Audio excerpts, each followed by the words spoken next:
Love you. Bye. All right. Love you, my dear. Take care. Bye-bye. Ah, okay. Recording. Yeah, it told me recording. Yeah, we don't do that right now. All right, so we can, so are you going to stop it or should I stop it? It says yeah, I don't think I have permission. And welcome everyone. Welcome to Freedom to Thrive's Envisioning Black Futures webinar. We are so happy to be in community with you all. My name is Melanie. I use she, her pronouns, and I'm one of the co-directors of Freedom to Thrive. At FTT, we envision a world where our communities are safe, self-determined, free, joyful, and dignified. So many of us out here doing the hard work all the time to build safety outside of policing.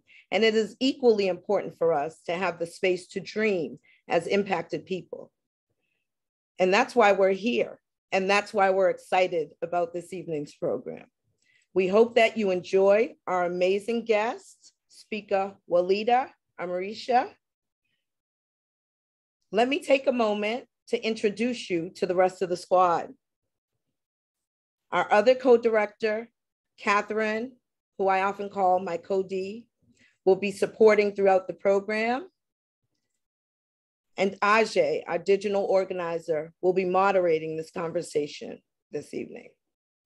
I'm going to turn it over now to Catherine to do the land acknowledgement and run us through our agenda for the evening. Thank you. Thank you, Mel. Greetings, everyone. I'm Catherine, and my pronouns are she and her. We'll move right now to our land acknowledgement, as we always want to remember and recognize that we are on Indigenous land. Freedom to Thrive greets you from Lenape and Lenni Lenape land, Arawak Taino land, and lands of the Confederated Tribes of the Grand Ronde, including Multnomah, Cathlamet, Clackamas, Tumwater, Tualatin, Kalapuya, Wasco, Molalla, Cowlitz, and Watlala bands of the Chinook. We also acknowledge the many Indigenous tribes who made their homes along the Columbia and Willamette rivers and others not named who inhabited these lands. We invite you to share in the chat what land you're currently on.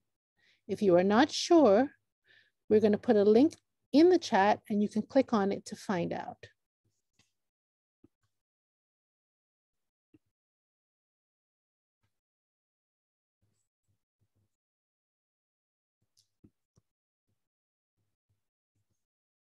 We'll see if anyone wants to drop that in, drop their native lands in the chat. Feel free.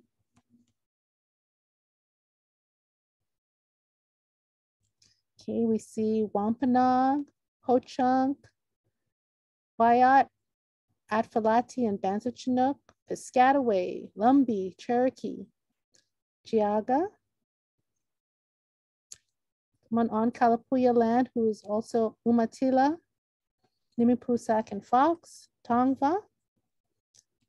Lots of thanks for sending all these, sharing all of these acknowledgements. So we know where you are.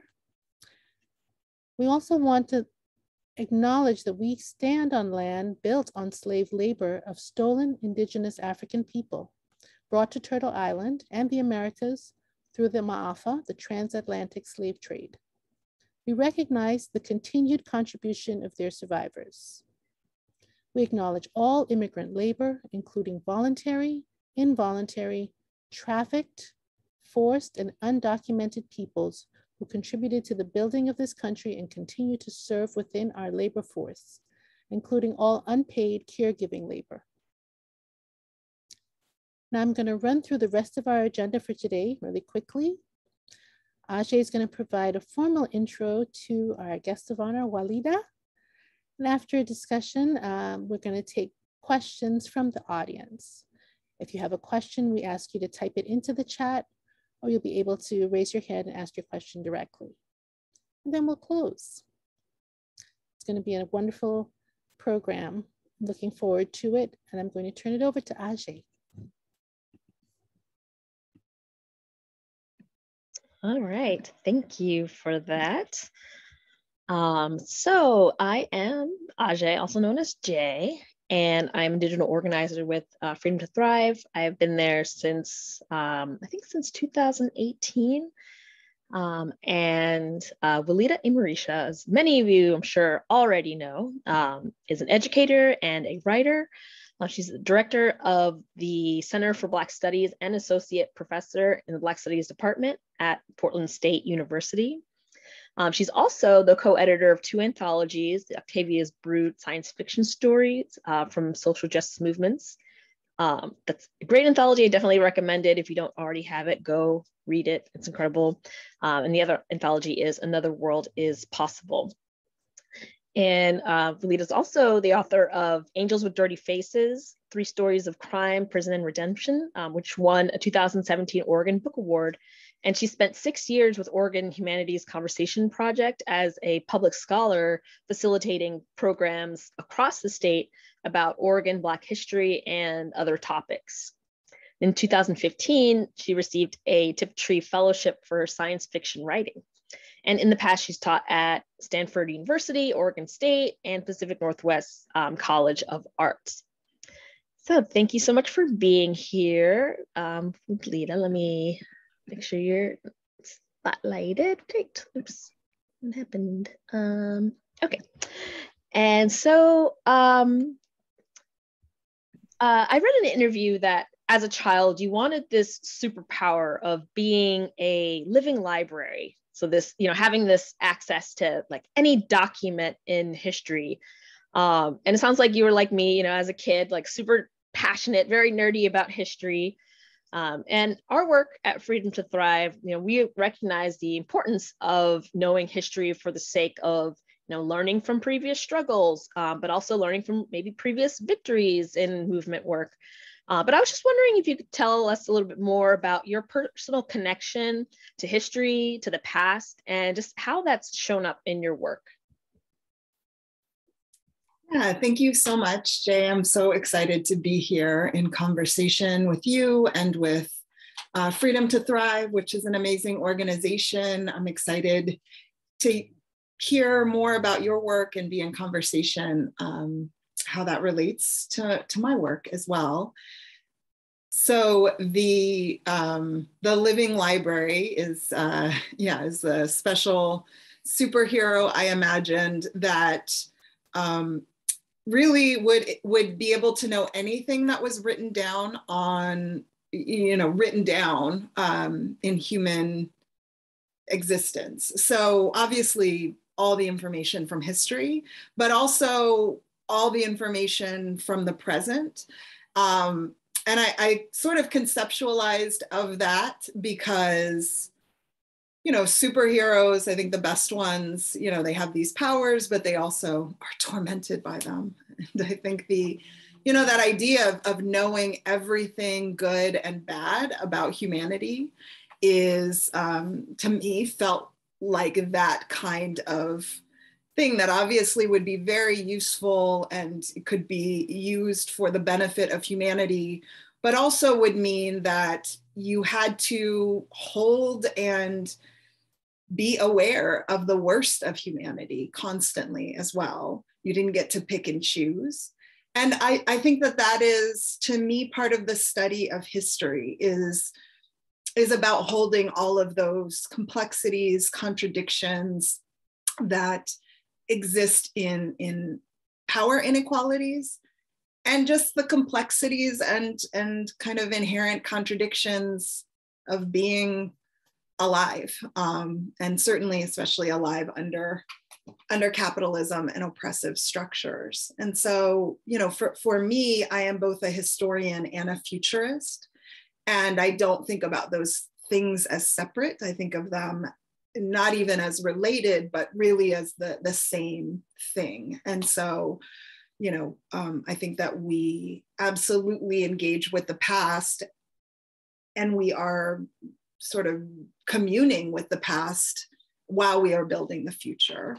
I don't think the past is something that is static or gone or untouchable. I think of it as something that is intimately and intricately tied with with us in an active, breathing way. And so, you know, for me, that is sort of how I think of history, and the sort of importance of holding that. I love that. Especially, you know, when you were talking about holding those complexities, it just reminded me of that Oregon history project that you were working on. And I remember loving it so much because there's this narrative that we hear constantly about how, you know, Oregon is a white supremacist state, started out as one, it's this white supremacist haven. And yet, even in spite of that fact that we all know is true, Black folks still emigrated here. They still came here and they still built communities here and they still did those things. And that's not really the nuance that is often presented with this story of Black people in Oregon. And today I feel similarly, where people are like, oh, it's you know, oh, my apologies, I'm speaking too fast. But this sense that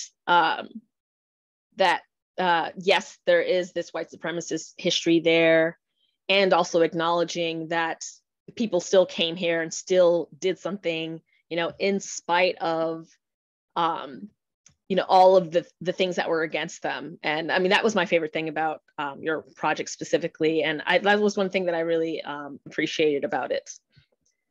Yeah, thank you. I mean, I think that question is so important. Where do we root? Where do we center?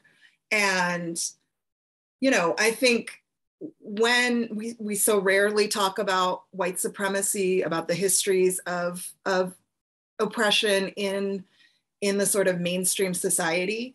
But even when we do, we center the oppression and we talk about, you know, Black people and other folks of color as sort of passive victims about what was done to us by white supremacy, which is still centering white supremacy, right? Even if we're talking about what white supremacy has done, if the only active agent in that conversation is whiteness and white supremacy, then we are not actually rooting in the agency, the vision, the beautiful change-making ability of folks of color. And so for me, I try to frame my work around, look at these incredible communities that built under the worst of conditions, that were courageous and visionary enough to dream impossible dreams, and then build it into existence, changing the incredibly brutal, oppressive structure they lived in. And, you know, I think some people are like, well, that's semantics, but I think it's fundamental to what we view as possible. It's fundamental to how folks who are hearing or engaging with that narrative feel, especially folks of color. If you're saying, you know, these systems of white supremacy have been built over centuries, are so large, are embedded in every part of our society, and people of color have tried to change them. To me, that feels very differently than saying folks of color have constantly changed what we have been told is impossible over and over again and built more liberation for ourselves and for everyone else who has been oppressed and locked out. And so, you know, I think that's one of the really powerful things about, you know, the work of Freedom to Thrive, is seeing those connections amongst different communities of color, not just as we are oppressed by similar systems, but we have long histories of solidarity and of changing fundamentally those landscapes and doing the impossible over and over and over again. Well, I love that. Yeah, and as you mentioned, you know, part of the work that we see ourselves doing at Freedom to Thrive is centering those whose lived experiences, like really place them at the forefront of these systems that we're working to dismantle. And these are voices, you know, we don't really see that centered that often or even acknowledged. You know, sometimes they're completely erased, as is the case with, you know, the story of Black folks in Oregon. And so, you know, you might have sort of already answered this a little bit, but I was wondering, you know, whose histories are you telling about in your work? You already mentioned people of color, Black folks, but I was just curious if you can expand on, whose histories are you telling in your work, and why does revealing these hidden histories matter? Yeah, I mean, I guess I'll answer the second part first. I think we cannot begin to understand where we are without these histories. And again, I think in the mainstream, it's often perceived as an attachment, as an add-on. It's like a plug-in for our main browser. It's something that adds to, but doesn't fundamentally change the basic function of our understanding. But the reality is, centering in the experiences and the leadership and the vision of oppressed peoples changes entirely our understanding of the histories, the present, and what is possible. I mean, I talk about this for my work again as a historian and as a futurist, because I don't actually think that they are that different. We frame the past and the future as opposites, but I actually really root in this, wonderful framing by Isaiah Lavender, who's this incredible Black futurist academic, who talks about Black resistance as neural nodes of Black consciousness across time. So rather than saying the past exists here, the future exists here, and we can travel between two separate points, Lavender says, this is a neural network of Black resistance and Black consciousness. Therefore, we are always connected. We are always sending, sort of currents between us to be able as a whole to formulate and imagine and build liberation. And I think that framing challenges that separation between the past and the future, because again, to me, when telling stories about what we want, the change we want, we can't just add in, we see that in sort of mainstream science fiction where, a token brown character, a token queer character, a woman who's not necessarily in love with the main cis white straight dude, that doesn't change the narrative fundamentally. Representation that only is about us being present in these very minute ways isn't liberatory. But when we root in the experiences of oppressed peoples, we fundamentally change the entire landscape. It's like looking at a map, right? And the maps that we have of the world, continents are cut in half to center Europe, right? We're like dividing the world because Europe has to be front and center, even though technically it's not a continent. It's an add-on to an existing continent. But what happens when we not only, kind of zoom out, but we pull, a different spot and center that? What if we center Africa as the center? What if we center South America as the center? What if we center, any other point? It changes our entire understanding of the map. And so, for me, that is why it's incredibly important to root in these, not just adding these stories in, but recentering entirely, and always absolutely bringing an intersectional lens. Realizing that when we center the vision and leadership of folks who exist at the intersections of identities, the intersections of oppression, Black, queer, and trans, immigrant folks with disability, any other, identities, that is when we see what true liberation for the entire community looks like.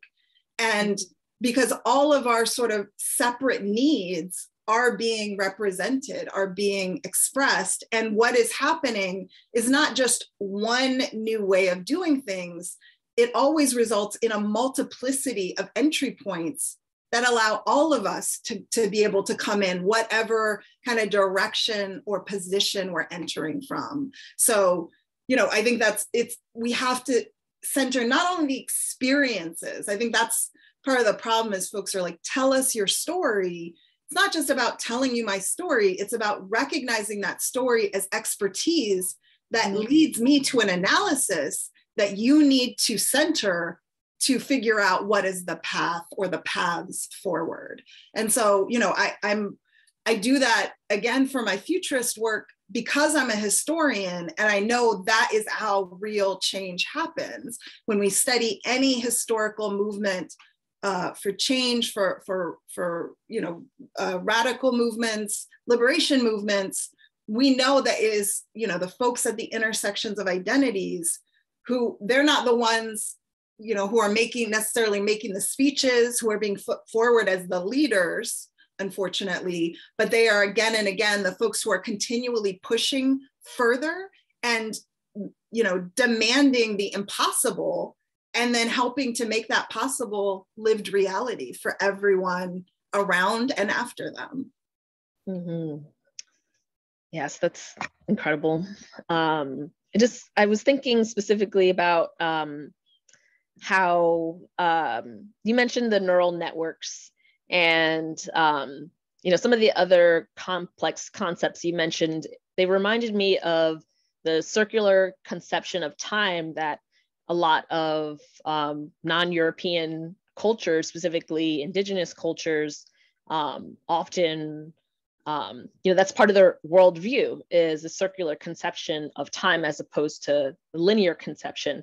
And it also reminds me of the Sankofa symbol. And when I think about, you know, what you're expressing and when you're talking about your work, it reminds me of this symbol, the Sankofa symbol, you know, this idea that we need to connect the past to our future or present goals.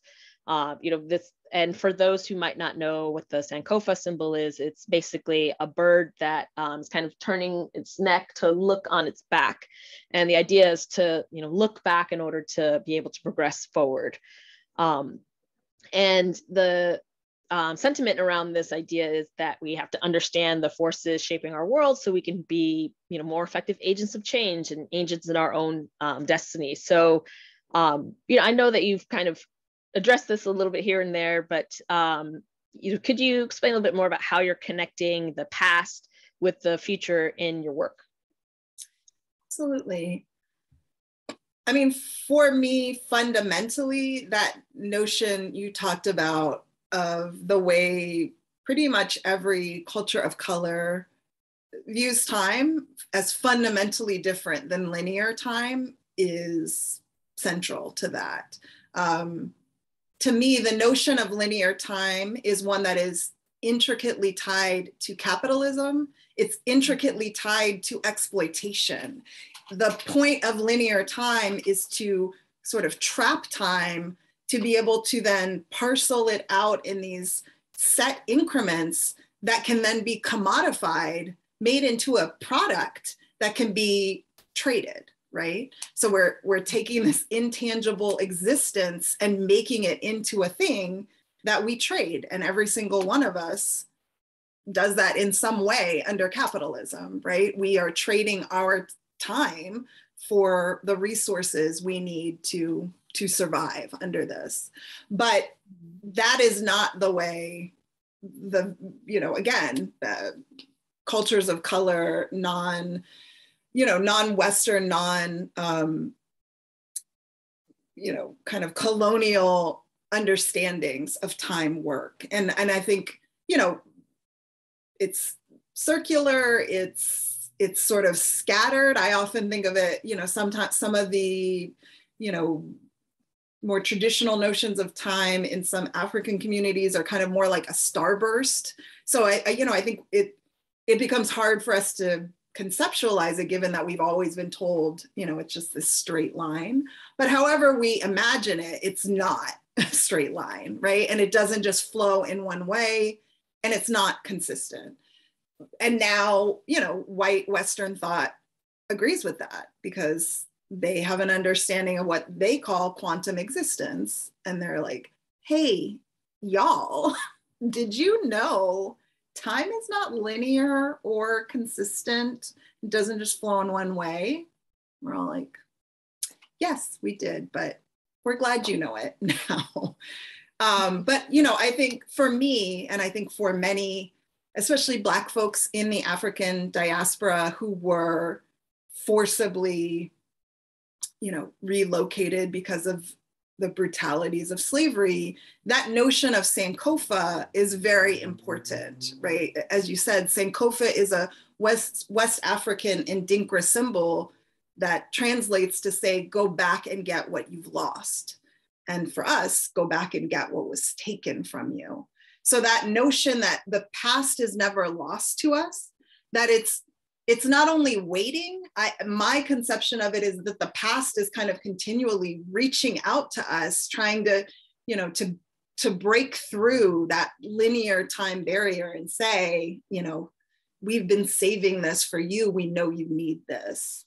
And I think for me, it's a comforting notion because so much has been taken from us that we can't get back under a linear understanding of time, right? We can't go back to pre-enslavement. We can't go back to pre-colonization and figure out where we come from. And, I think folks are trying to do that through DNA testing, which unfortunately it's not accurate. There's a lot of problems.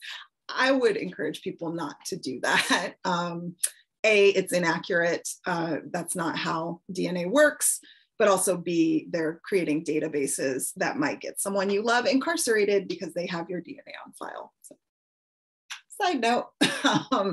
But, that I think to me, the pervasiveness of that in Black communities is about wanting to, it's an attempt to Sankofa, to go back and get what was lost.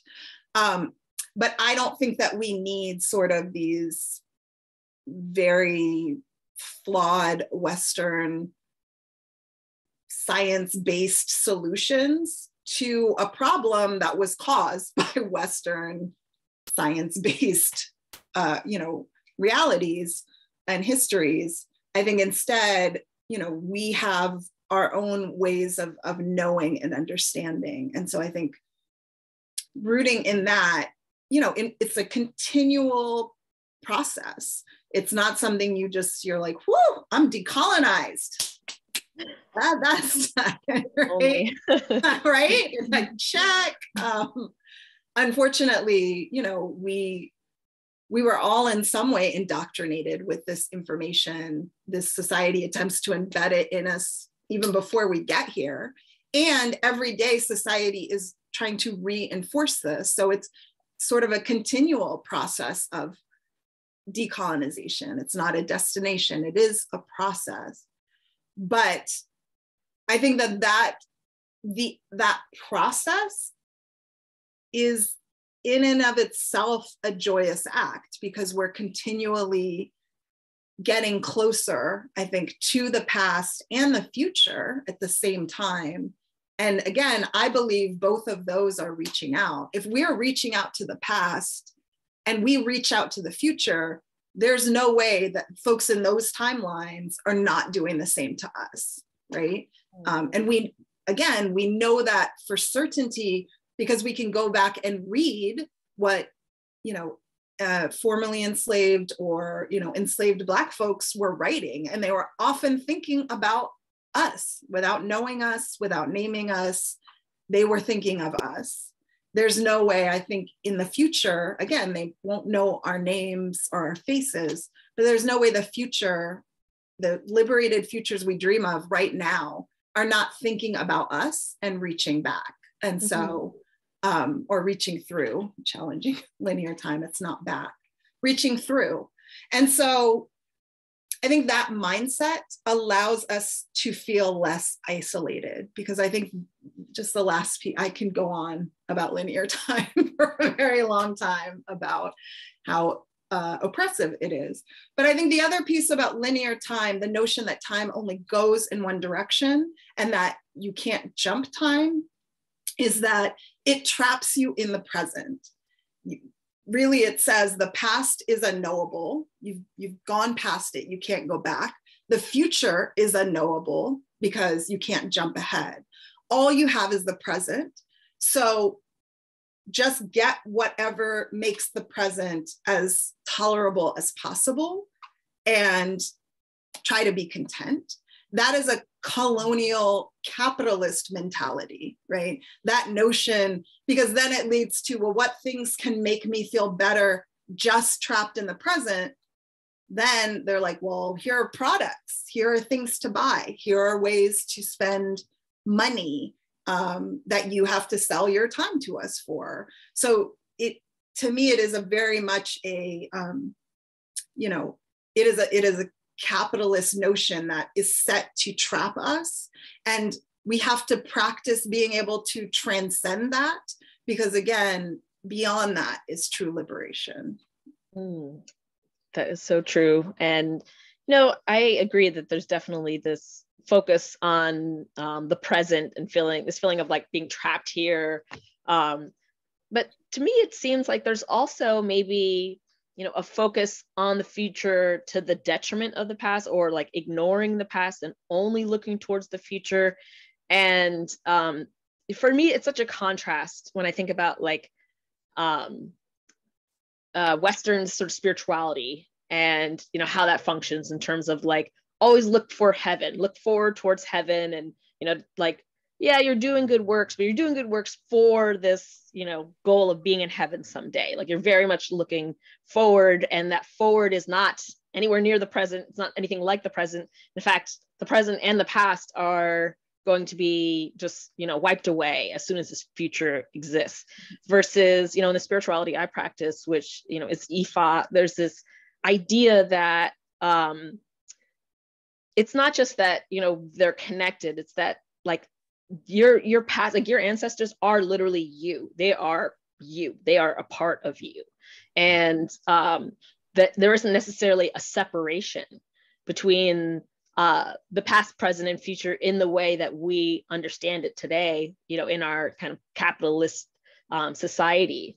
There's this idea that the past is always with us, but the present is always with us, and the future is always with us. And these are things that we can tap into to become our best selves. And that there's a higher self within us that can tap into the past, the present, and the future, from your mother's lineage, from your father's lineage, and forward and beyond, And so all that's to say that, in a fair amount of African indigenous traditions, there is this connection with the past.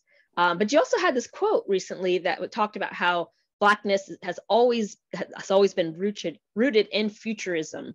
And so I was wondering what you meant by this. I know that you talked a little bit about how generations ago, people were dreaming towards us. They were reaching towards us. And so I think maybe that sort of talking about this concept of Blackness has always been rooted in futurism. But I was wondering, if you could maybe expand a little bit on that. Yeah, absolutely. And I appreciate you offering that different framing. And I think, as you said, a certain brand of, evangelical Christianity was a fundamental part of white supremacist colonialism, right? And I think it's not, I think it's a yes and, because that also really, it does trap you in the present in the way that you are looking to the future, but you are sort of powerless, right? You don't get to decide if you go to heaven. Someone, in a sort of evangelical Christian framework, it's a, humanoid-ish entity that sits in judgment of us, right? And I think, again, that's a capitalist notion because it isolates us. It makes us feel powerless. And it says, do the best you can now, because you ultimately can't control what's coming later. And I think, that idea that you are judged solely based on your, like, what an external deity thinks about you, as if you exist in isolation from your community, is, again, a very colonial notion meant to break apart the strong connections, the notion of social obligation, even using that word, I feel like English is such a colonial language. The notion of obligation is negative, right? We're like, oh, I have an obligation. But I think as you're saying, in indigenous communities, which again, Africans are indigenous as well, I think is a very important, we often get separated out, but I'm like, we are indigenous as well. That, that notion of obligation, communal obligation, is a joyous one, right? It is the fabric of life that is keeping us in motion and keeping us, not just alive, but moving forward. And so, I think that that's a really important piece to bring up, and to see that, whether you are whatever sort of religious or spiritual framework folks practice, to see the ways that has been used by white supremacist colonialism to further these mechanisms of control. But for me, part of that notion, and I really, like to talk about Blackness as ancient futurism, is about, as you said, breaking that colonial framework that we move from savagery to civilization in this linear progression, which is a justification for colonialism, because the savagery is the brown and Black folk. And the colonial intervention is what is going to keep us moving towards greatness, though most of the time in these great future societies, we don't make it. So we don't know where we went, but we know we didn't make it because we're not anywhere. But so, part of that is challenging that notion and saying, like, specifically for Black people, as a Black person, the dreams of Blackness that have existed since people existed, since Africa is where life was born, that is continually has been futurist, right?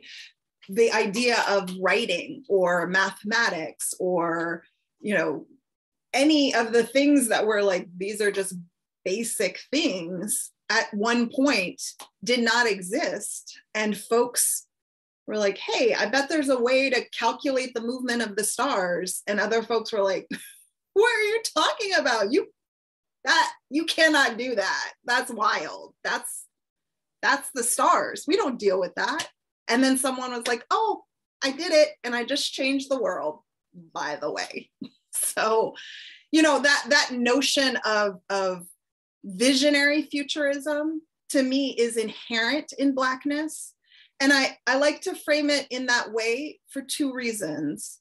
One is it challenges that framework that Black people are born entirely of oppression. We, obviously, as someone in the diaspora, someone whose lineage comes from, the horrific disruption of slavery, what I know is here. But it's important for all of us to realize that is not all of who we are.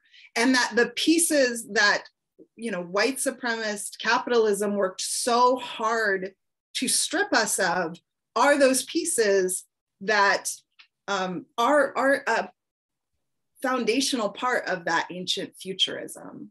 And so, I think that's a huge reason, is to see the ways I always root in my enslaved Black ancestors dreaming of freedom and being told it would never happen, and them literally changing the world to make it happen. And that is just beyond comprehension in my mind. And it's also important to recognize, we existed and continue to exist beyond what was done to us and what is being done to us.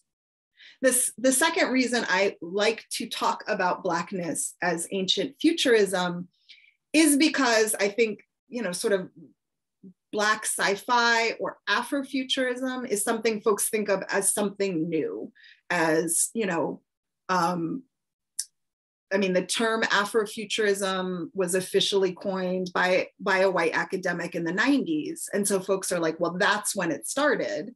I'm like, that's when a white academic took things and put a label on it.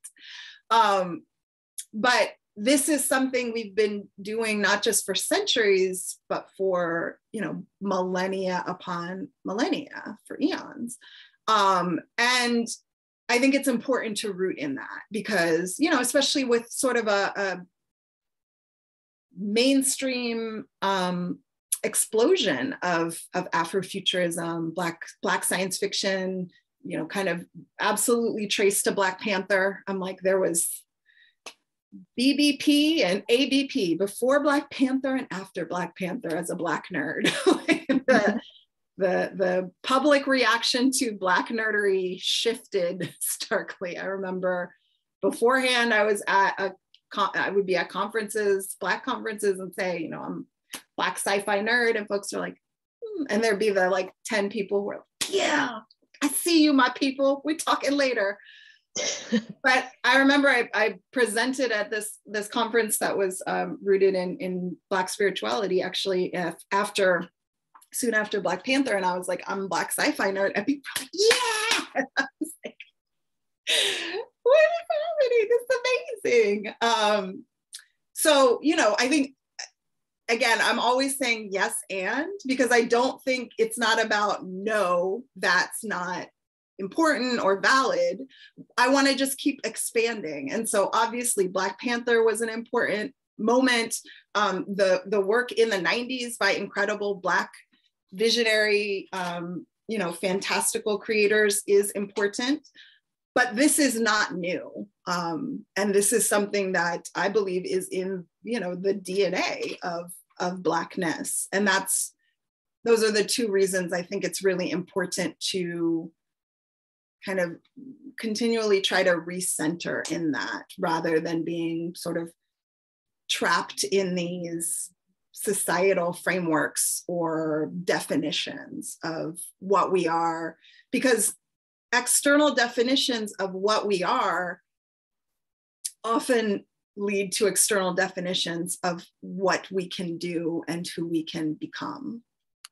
It's incredible. Just had me thinking about, in some ways, like what you're describing disrupts this narrative that progress, that development, you know, these ideas of moving forward in society are really owned, you know, by sort of Western hegemonic, you know, European cultures. When it seems like, for me at least, like that couldn't be true, because, you know, these progressive measures are making sure their children has no world to habitate, you know, has no climate that is hospitable for their existence, versus, you know, with, you know, in African spirituality, but even outside of African spirituality, specifically, like I think in general in diasporic Blackness, there's this idea of doing things the way that we're doing it for the children, for the future. And, you know, everyone says, oh, it's always for the children, it's always, but, you know, I've seen specifically, you know, within Black culture, this idea of, in my mind, it's almost like timelessness, you know, where, yes, this is rooted in a specific time, but it's not only rooted in that time, it's reaching forward and backwards at the same time. In that way, you know, it's the reason why I think, especially, you know, Black folks in this country, you know, we end up setting all the trends, and setting all the trends for the good things, but also for the bad things. And so, you know, people see the things that we do, and, you know, it starts out like, oh, well, that's a terrible thing. And then the avant-garde starts imitating those things. And then all of a sudden it's cool, but then it becomes not cool again, versus, you know, we've just been being ourselves this whole time, just existing as human beings, as talking, you know, like I think specifically of the fact that, you know, AAVE, African American Vernacular English, is considered like Gen Z speak or tech speak now. And I've had people say things like, oh, finna is a new word. When I've researched myself, I've seen references of finna in Black newspapers from like 1905. And I'm like, how is finna a new term when they've been using, like Black elders have been using it since, you know, the early part of the previous century. And so, you know, all that's to say, you know, I agree that Blackness is rooted in futurism. And, you know, I want to kind of switch paces and talk a little bit about this term, visionary fiction. So that's a term that you coined. I was wondering if you could tell us a little bit about what it is, but also like what's its lineage? You know, who are the kind of key figures? What, you know, movements or cultures really inspired this concept of visionary fiction? Yeah, thank you. Yeah, so I started using visionary fiction as a way of talking about, my definition of it is visionary fiction is fantastical art that helps us understand current power inequalities and helps us imagine ways to build new just futures. And so for me, it is fundamentally about the intersections of things like science fiction and social change. It's about understanding we need imaginative spaces that allow us to throw out the ideas we've been implanted with about what is realistic change. Because, you know, again, looking historically, all social change was the people attempting to make it were told it is impossible, it is unrealistic, it will never happen. And they had to defy that and then build it into existence and again, change the world doing so. So all real substantive social change, radical change, liberation movements have to begin with the world of the impossible, because the notion of what is possible change is another mechanism of social control. It's the amount of reform a system will allow because they can adapt and absorb that change while still maintaining the status quo. So if we want real change, we have to go beyond that border, that event horizon. We're told nothing exists on the other side. That's actually where liberation exists. But as we said before, we've all been indoctrinated with, you know, some semblance of the same messages from these oppressive systems. And so we need places to practice imagining beyond what we're told is possible. I mean, I believe in, you know, prison abolition, and I know that is a fundamental part of Freedom to Thrive, which is part of why I love y'all's work. And, you know, this notion that prisons make us less safe and that we can find ways to address harm, which prisons do not do, that actually is about you know, trying to heal, trying to make whole, and trying to help grow. I've been an abolitionist for a very long time. And, you know, until very recently, when I would tell people I believed in prison abolition, they would be like, do you also believe in leprechauns? Like, what other impossible thing do you believe in? Even folks, you know, in radical movements were like, it's a great idea. I would love if that was possible. It's not. So let's not waste time on that. And I think that is the response that, you know, the vast majority of folks who were working to create real liberatory change received. And I think that's important. We have to challenge these historical myths, right? I mean, if we look at slavery in the United States, the vast majority of Americans, of white Americans, because they were the only folks truly considered American, were fine with slavery continuing forever. And in fact, enslaved Black folks were told, you can't abolish slavery. That's not a possibility. You can reform it. We can maybe make a kinder, gentler slavery, which, I mean, as you talking about newspapers, you can go back and read so many newspaper editorials that are proposing reforms to slavery. We just need to tinker with it a little bit. I would assume anyone who came today based on Freedom to Thrive or my work would say, absolutely, the institution of slavery should have never existed. And it is a atrocity that it took so long for it to be dismantled. And we actually have to continue dismantling the ways slavery has morphed into current systems.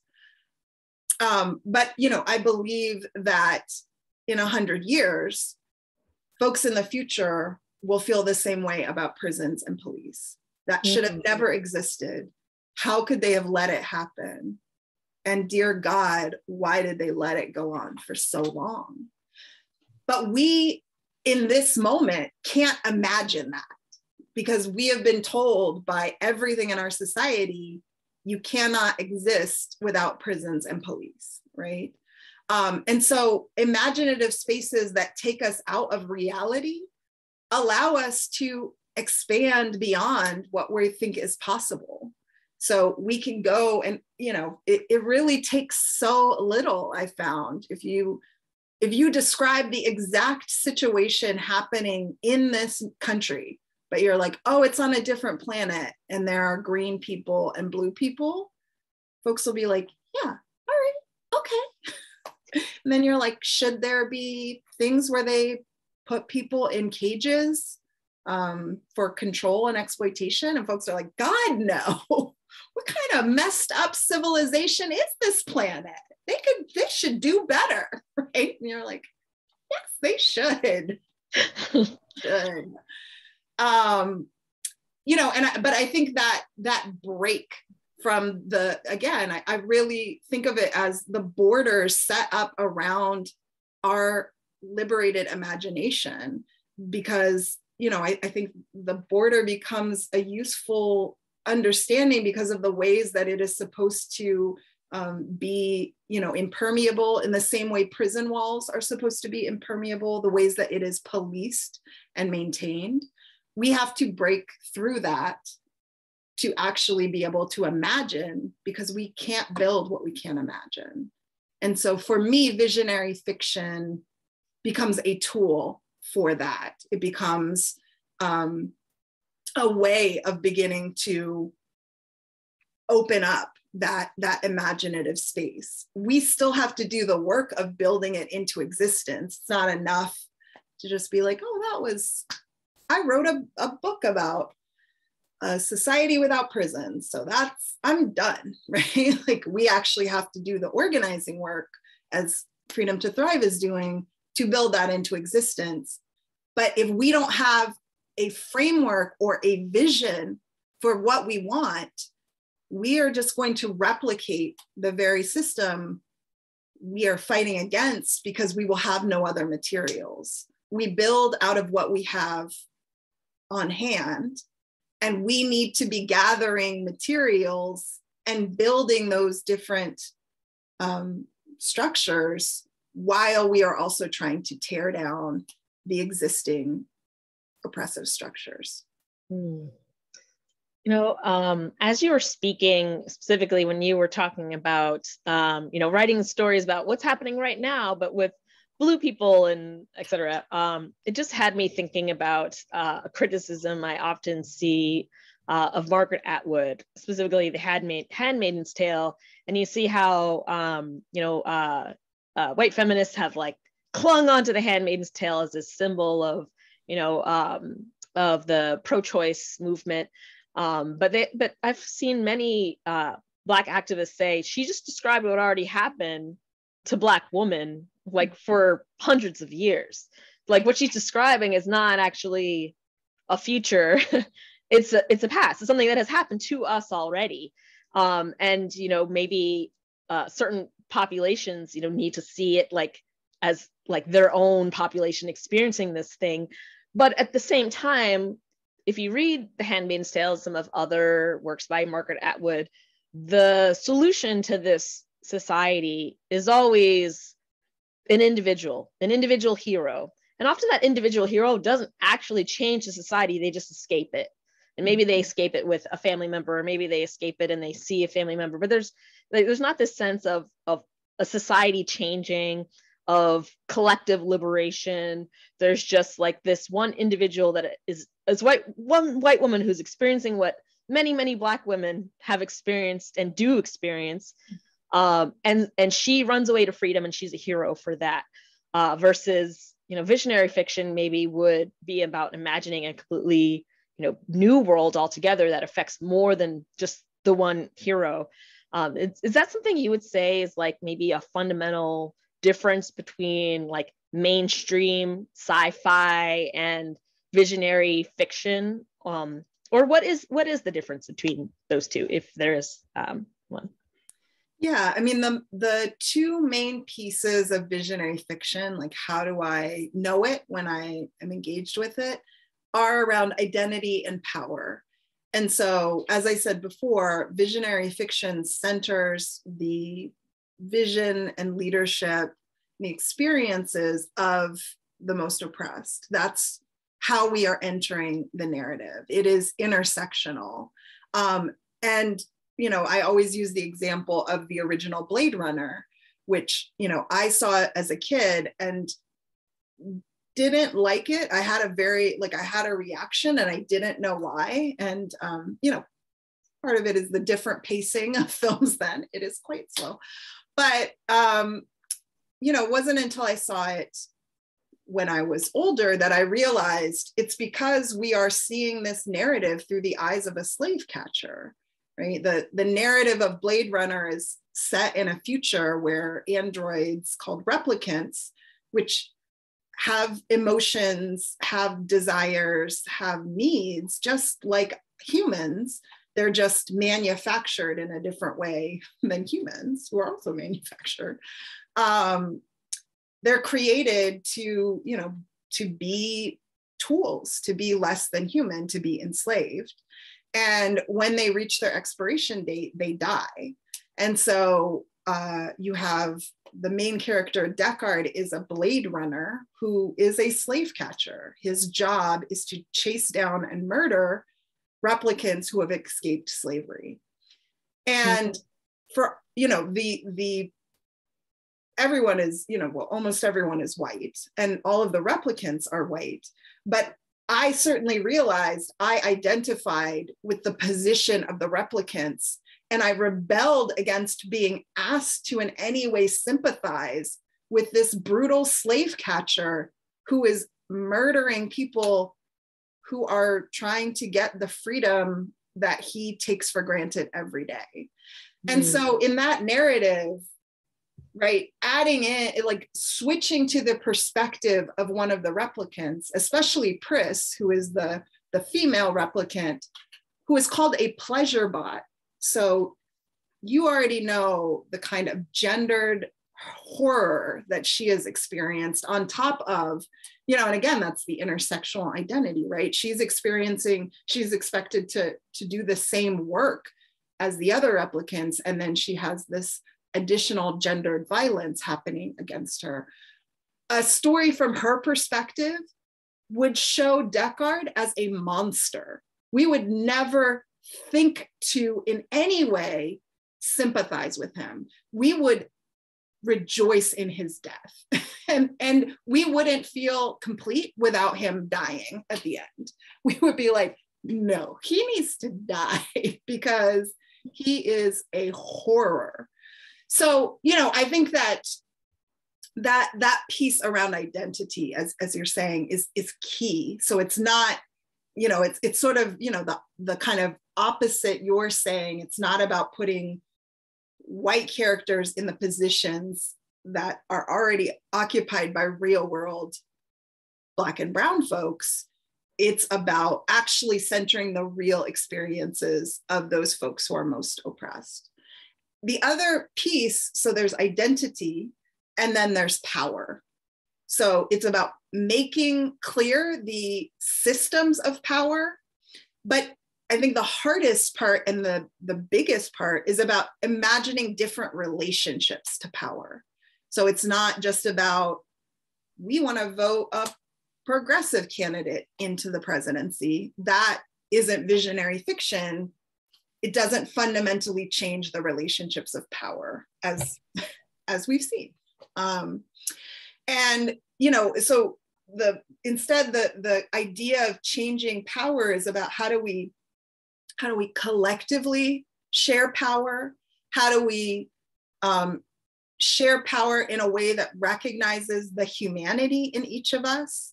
How do we share power in a way that doesn't turn each other into commodities? It's not a transaction. It's not about, well, if you bring this, then I'll bring this. But if you can't bring this, you can't come, right? It's instead saying everyone coming together, bringing whatever they have, which is infinite, right? That it's not just about material resources, it's about skills, it's about talents, it's about knowledge, it's about worldview.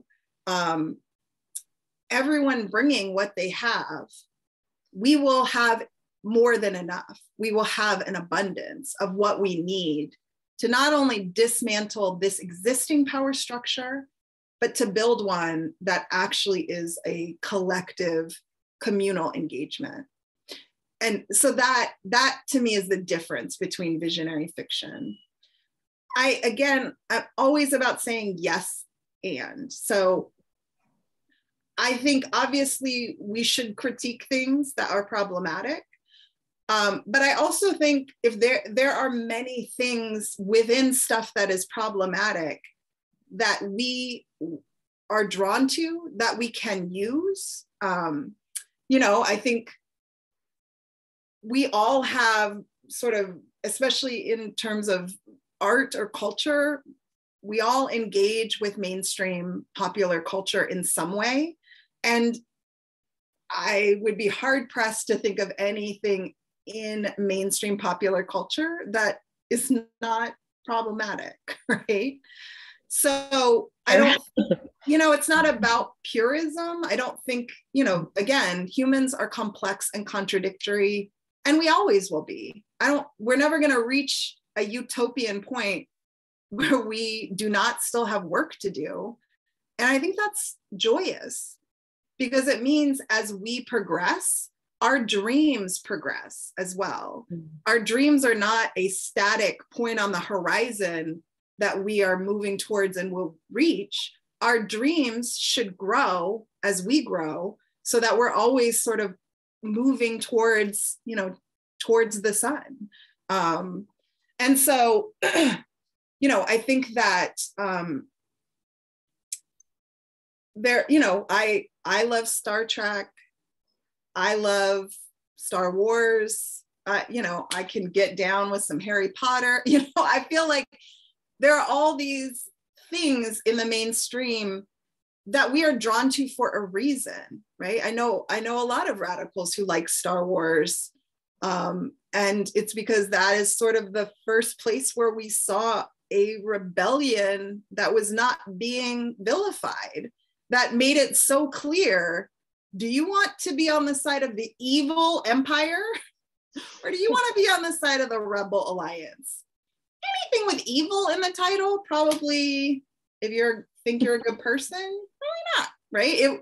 They make it very simple. Now, obviously, the things around race, gender, sexuality, power, a complete lack of any liberated future in Star Wars is frustrating. But I don't think we should throw away things. I think that we should find the things that are of use while, you know, giving the context and the information about the other things that are not. And at the same time, we have to be building in a way that is rooted in us. It's again, it's a yes and. There's an incredible science fiction writer, Nnedi Okorafor, who is Nigerian American, talks about in Nigeria, especially in all of Africa, but specifically Nigeria, you know, it's really sort of a tech capital. They're taking tech from the West and hacking it and adapting it in a way that fits an African context, that fits their lived existence. They are making tech that was not only not designed for them, but designed to further their oppression. They're making it do things the originators never intended and probably never wanted it to do, you know, to further themselves, their culture, their humanity. So Nnedi says, we have to honor that. That's incredible. But also, Nigeria and Africa need resources to build tech from the ground up that is rooted in them. That is not about adapting something never meant for them and kind of continually going over the trash heap of Western society to say what can be of use. We can do that, but we also need to create spaces where from the bottom up, we are saying, what do we need?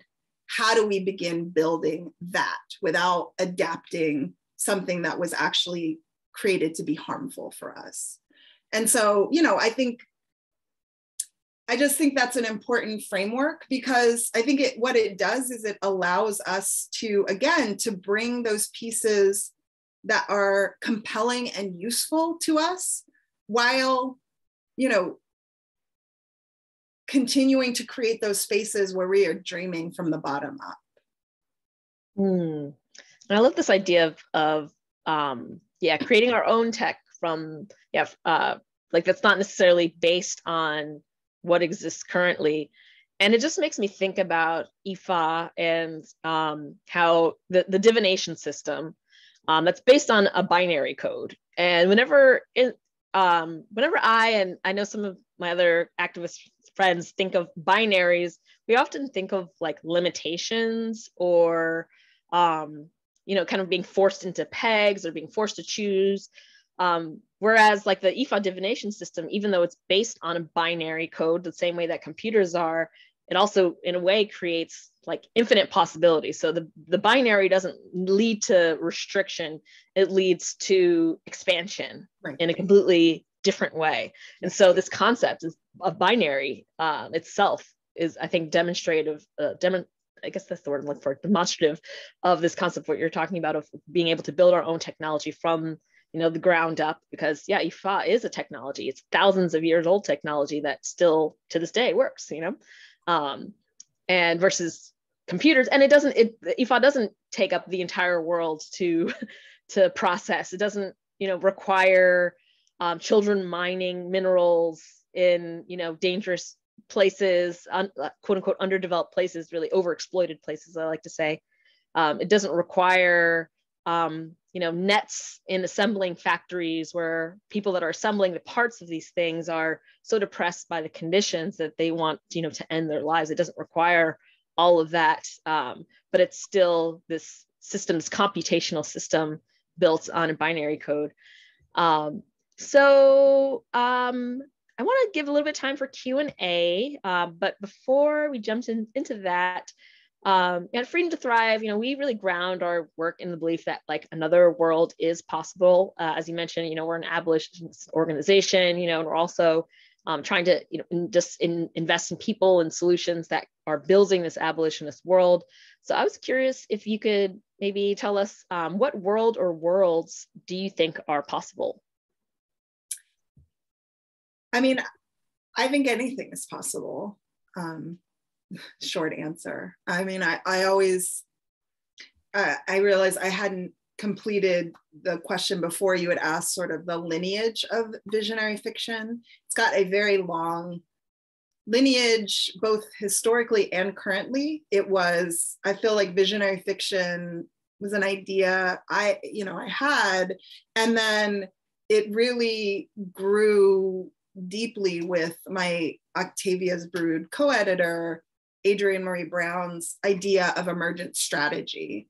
And if folks haven't read Adrian's book, Emergent Strategy, I would encourage you all to read it because it's incredible for movement work. It's also just incredible for your life. You're like, oh, I have been doing things the hard way when I did not need to do that. But I think another, sort of historically, Octavia E. Butler, incredible Black feminist, sci-fi writer and thinker, is fundamental to visionary fiction. And also Ursula K. Le Guin is, to me, fundamental to visionary fiction. Those are, I think, two places where I first saw what I later came to call visionary fiction in process in science fiction. And Ursula K. Le Guin had an amazing quote she gave at the 2014 National Book Awards, where she said, "We live in capitalism. Its power seems inescapable. So did the divine right of kings." And really the idea that any structure created by humans can be changed, eliminated, and replaced by humans. But first we have to be able to imagine something different. And so, I think we can build any and all futures we can dream of. But we have to be able to dream. We have to be able to continually expand our dreaming. And then we have to do the very challenging work of building that into reality. But I do think it's important, again, this is where history becomes useful. I believe it's a certainty that we will build liberated futures. I don't believe that, like some folks believe in Santa Claus. Spoilers. Sorry. But, I believe in that because I study history, and it is a historic certainty that, folks of color, specifically for me, Black folks, will change the world over and over and over again for the better. And if it's a historical certainty, then it is a futuristic certainty, and it's a present certainty. So while the work is difficult and challenging, I think taking that long view of history allows us to see the sort of, to me, the inevitability of continued liberation. And I think it's important, again, to think of liberation not as a destination, but as a process, as a practice. Because I think another method of social control is the notion that a win is sort of a finite place, right? It's a finite thing that happens. And and that notion of binary that is not expansive, but is constraining, that if you don't win, then you lose, right? No one can just exist. You either win or you lose. But we have to challenge that, because when we take that long view of history, we see there are countless moments where folks did not achieve their full intended goal, where people might have even said they lost, but because of their incredible work, they actually furthered the movement in ways they could not imagine.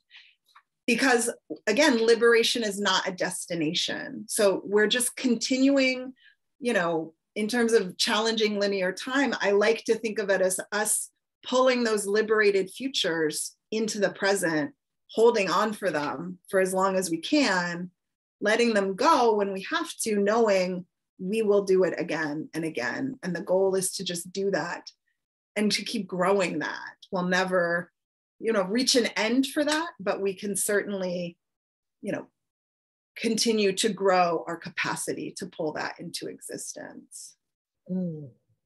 Ashe. That's, incredible.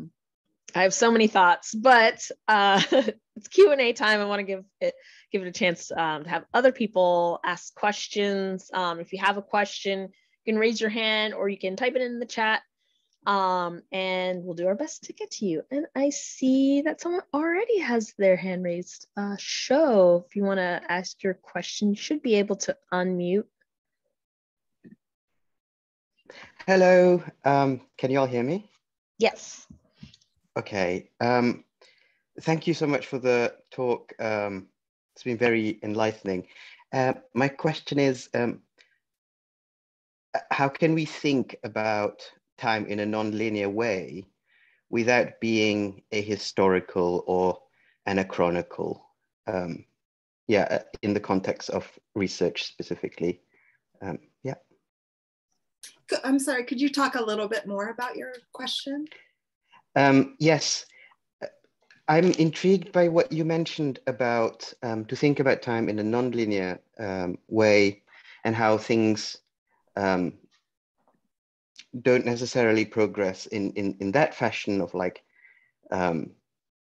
this and then that and then this and then that, but rather they're non-linear. I'm very, very much intrigued by that. And I'm wondering if I'm doing some kind of research, I'm wondering how we can bring that, or do you have a method, or how you research, where you don't necessarily need to think about time in a linear fashion, but also simultaneously without being anachronical of saying that, oh, for example, capitalism existed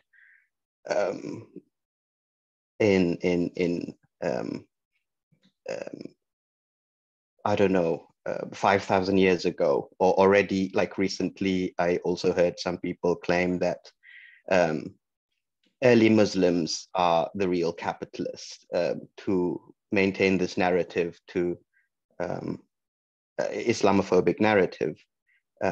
So yeah, I'm wondering what's your perspective on that. I'm sorry, I hope that's clear enough. No, that's a really wonderful, insightful question. I appreciate you clarifying. I just wanted to make sure. Sometimes I start answering and people are like, oh, that's not what I,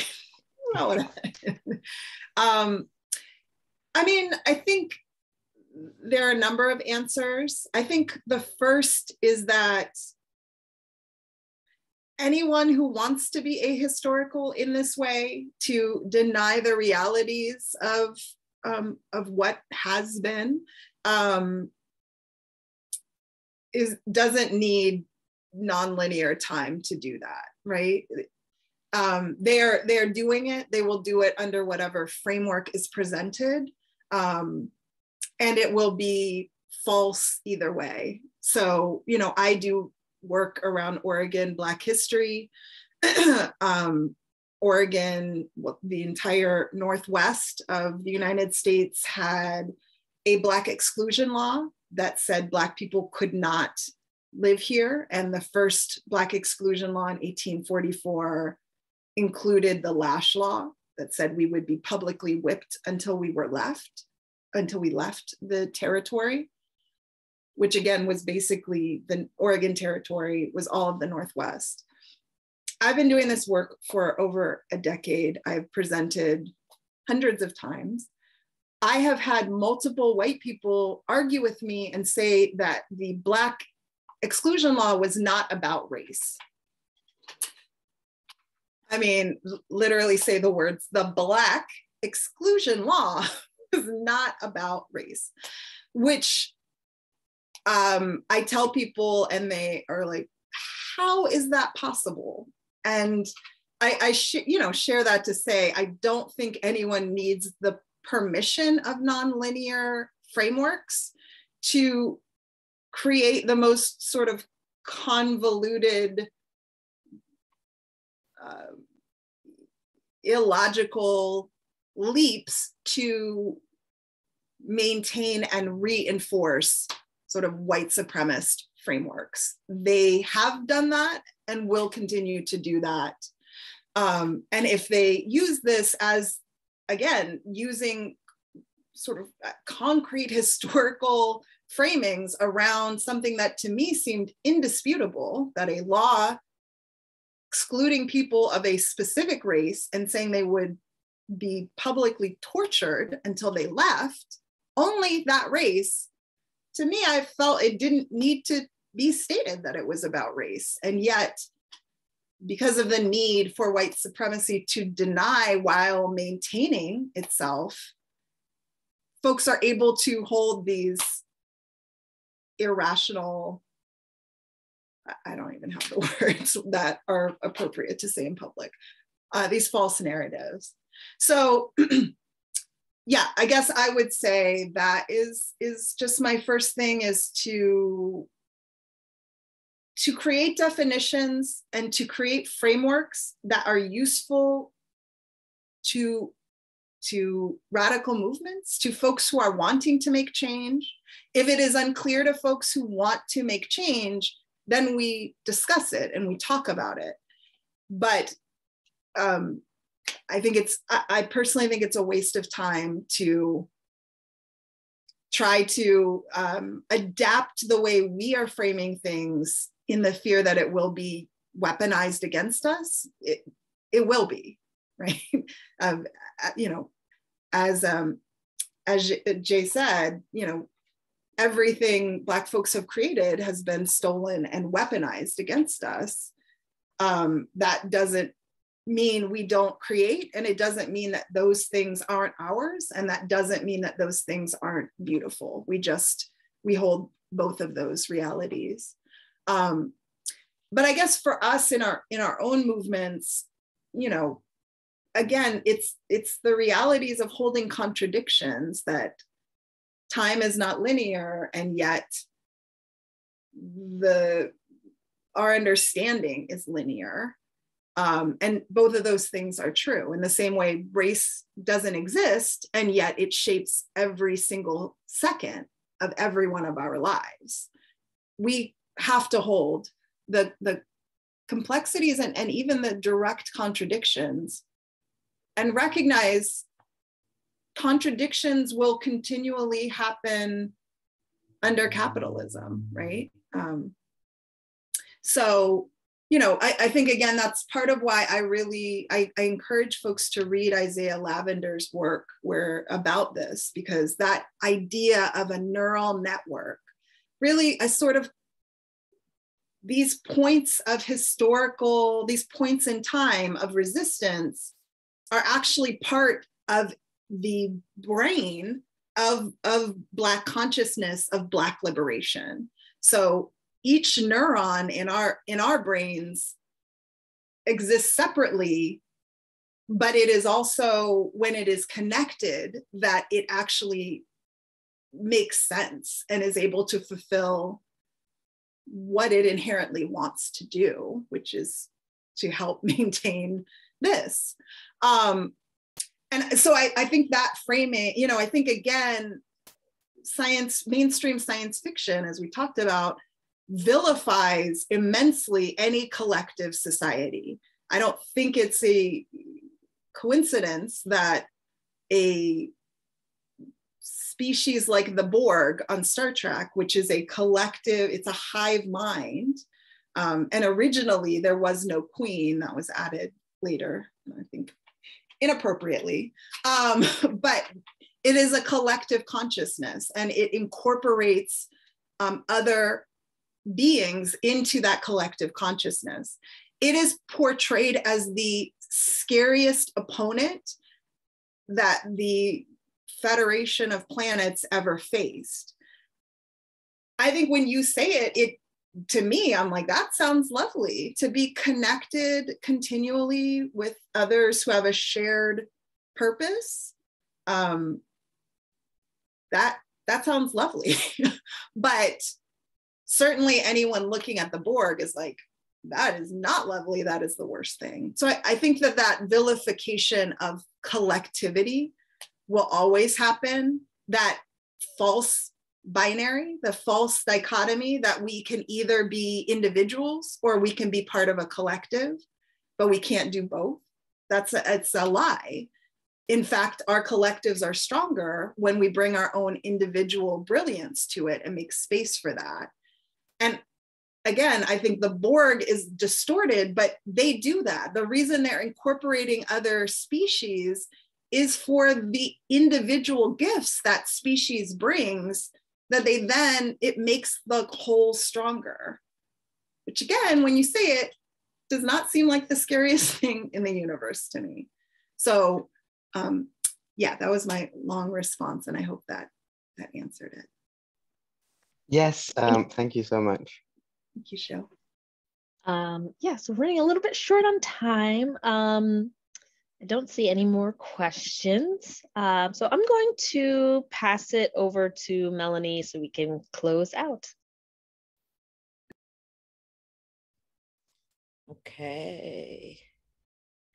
Hello, everyone. Now that was wonderful. Thank you so much, Walidah, for spending time with us and sharing your amazing thoughts. It was so exciting to have you here. And for everyone, let's show Walidah some love in the chat or using your Zoom emojis at the bottom of the screen, just showing your appreciation. Let me find my I can't even find mine on the bottom, but I hope y'all can. So I'm just going to show my love verbally. I really appreciate you. Lots of love always. And I also want to thank you, Jay, for your skillful interviewing and all of the hard work that you put into the program. I also want to thank our interpreters and my co-D, Catherine, for holding us all down. Love you, girl. We really appreciate you all tuning in today, and we invite you to continue supporting the work of Freedom to Thrive. You make our work what it is, and you make it all possible. We want to take this opportunity to preview you on our upcoming offering. We'll be hosting We Rise, which is a space we created to engage participants in political education and leadership development. Through shared learning and popular education style teaching, we center pro-Black and abolitionist organizing. These spaces build the capacity, joy, and dignity of all of our people. Feel free to fill out the interest form if you'd like more information. I'm assuming someone's gonna drop that in the chat. And here are some other ways that you could stay connected with us. You can become a sustainer and commit to making a monthly contribution of an amount that's manageable to you. You can also visit our website at freedomtothrive.org, take action, and click on Get Involved to make a contribution, or to sign up for our action alerts or our newsletter. And remember to follow us on social media. Take good care, everyone. Until we meet again, we appreciate you. Bye. Thank y'all so much for having me. Thanks Thank to you Freedom for to being Thrive. here Yeah. and imparting your amazing wisdom. So great to have this conversation with you. Thanks, And y'all everyone. remember the dream. That's great. Appreciate y'all.